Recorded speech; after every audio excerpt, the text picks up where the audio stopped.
ডিপিটা দিয়ে রেখেছে। সেই মানুষটা তো একবার বলেনি ডিপি চেঞ্জ করার কথা। ফটো দেখে মনে পড়লো, চলো হ্যান্ডসাম বয়ের ফেসবুক প্রোফাইল ফটোটা একবার দেখে আসি।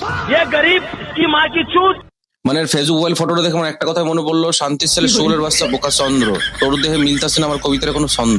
তো চলো নেক্সট টপিক। সে আমার সাথে এই খারাপ করেছে। ব্ল্যাকমেল, এটাকে কি ব্ল্যাকমেল বলে বলো? আর তুমি মন থেকে বলো তো তোমাকে আমি ব্ল্যাকমেল করেছি? কোনোদিন বলতে পারবে না যে সেরকম ছিল আমি না। হ্যাঁ আমি জানি তুমি সেরকম ছেলেই না, মানে আমার মতে যদি বলি তাহলে তুমি তো ছেলেই না। মানে তুমি এত মশা উঠতেছে চারিপাশে, একদম ভাল লাগতেছে না আমার। আর যেটা আমাদের পার্সোনাল রাখা উচিত ছিল, কিন্তু আমার এক্স সেটা রাখেনি। মানে আমরা শুনেছি গোবরে নাকি পদ্মফুল ফোটে, কিন্তু ওর ব্রেনটা এরম গোবর দিয়ে তৈরি যে ভাই গোবরের পোকা যদি ব্রেনের পাশে উড়ে যায় তাহলে গোবরের পোকা নিজের পদের কাপড় দিয়ে নাক ঢাকা যায়। তো যার মাথার মধ্যে গোবর ভরা সে কখনো জানবে কোনটা পাবলিক করতে হয় কোনটা প্রাইভেট রাখতে হয়? তখনই খুব কষ্ট লাগে। শোনা গো আমার খুব কষ্ট যে বলো। মানে আমার মনে হয় ওই মেয়েটার লাইফের সব থেকে বেস্ট ডিসিশন নিয়েছে ভাই, তোর মতো একটা বদনাম করে ছাড়িয়ে দিয়ে।